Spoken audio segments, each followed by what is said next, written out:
Assalamualaikum warahmatullahi wabarakatuh. Alhamdulillah, kita masih diberi kesempatan oleh Allah Subhanahu wa Ta'ala untuk membahas hal menarik seputar Islam. Di video kali ini, kita akan membahas hukum mengenai jual beli forex. Forex, yang berasal dari kata foreign exchange, merupakan pertukaran mata uang asing atau falas yang ditukar berdasarkan pasangan-pasangannya atau pair secara online. Perdebatan mengenai halal atau haram forex ini sebetulnya sudah diselesaikan dari Fatwa Dewan Syariah Nasional MUI nomor 28 DSN MUI nomor 28 DSN MUI 3/2002 tentang jual beli mata uang atau al-syarf. Dalam fatwa ini hanya disebutkan mengenai trading forex dalam artian umum, di mana transaksi jual beli uang prinsipnya diperbolehkan dengan ketentuan seperti berikut ini. Tidak untuk spekulasi atau untung-untungan, terdapat kebutuhan transaksi atau untuk berjaga-jaga dan simpanan. Kemudian jika transaksi dilakukan pada mata uang sejenis, maka nilainya harus sama dan tunai. Kemudian jika transaksi yang dilakukan berlainan jenis, maka harus dilakukan dengan nilai tukar atau kurs yang berlaku di saat transaksi dan dilakukan secara tunai. Lalu al-saman, kejelasan dari jenis alat tukar yakni dirham, dinar, rupiah, dolar, dan sebagainya atau berupa barang yang bisa ditimbang. Kemudian yang terakhir, kejelasan objek transaksi. Kejelasan dari kualitas objek transaksi, apakah memiliki kualitas istimewa, sedang atau buruk. Ini untuk menghilangkan jahala fi al-akad atau alasan tentang ketidaktahuan tentang kondisi barang di saat transaksi. Sebab akan menimbulkan perselisihan di antara pelaku transaksi dan merusak nilai transaksi.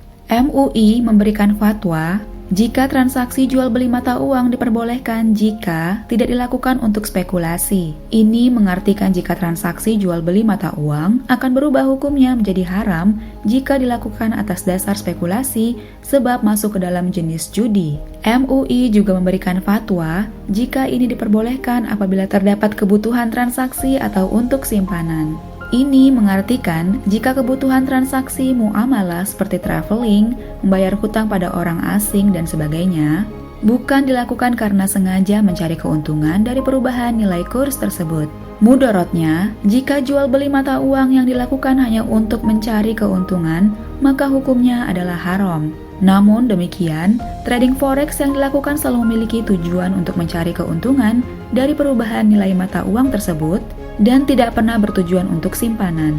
Dengan ini, maka bisa disimpulkan jika trading forex hukumnya adalah haram.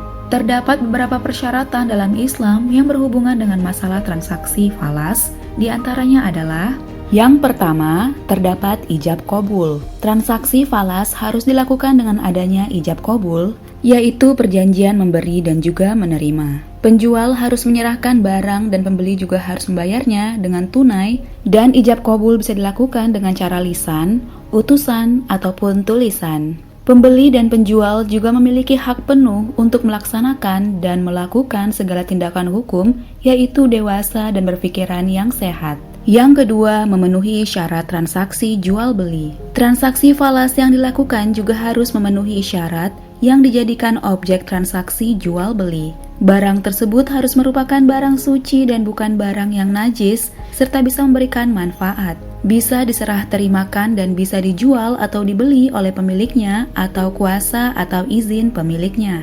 Selain itu, barang yang sudah ada di tangan apabila barang tersebut didapat dengan imbalan. Dalam Islam sendiri, sudah diatur sedemikian rupa mengenai apa saja transaksi yang diperbolehkan dan apa yang tidak diperbolehkan.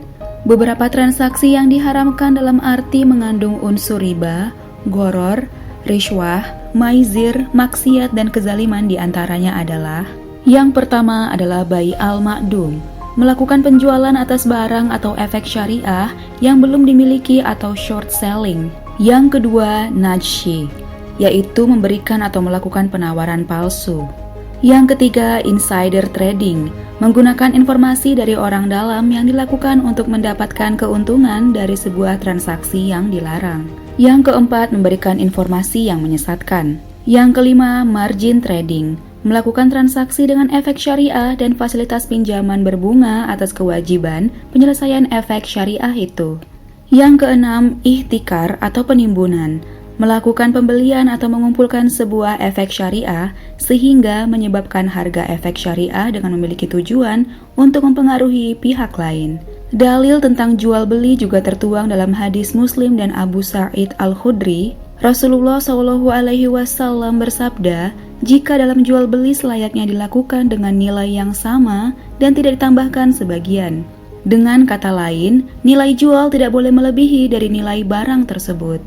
Janganlah kamu menjual emas dengan emas kecuali sama nilainya, dan janganlah menambahkan sebagian atas sebagian yang lain.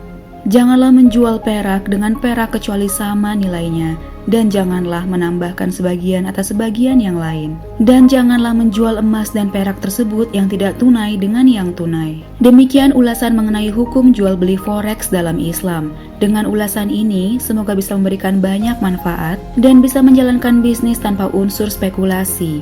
Akan tetapi dengan benar memakai analisa, sehingga hasil yang didapatkan akan menjadi halal. Bila sahabat muslim mempunyai pendapat lain mengenai hukum Islam tentang jual beli forex, bisa dituliskan di kolom komentar di bawah ini. Sekian video kali ini, dan jangan lupa juga untuk like, komen, subscribe, dan nyalakan lonceng notifikasi agar kalian tidak ketinggalan ilmu agama Islam lainnya. Wassalamualaikum warahmatullahi wabarakatuh.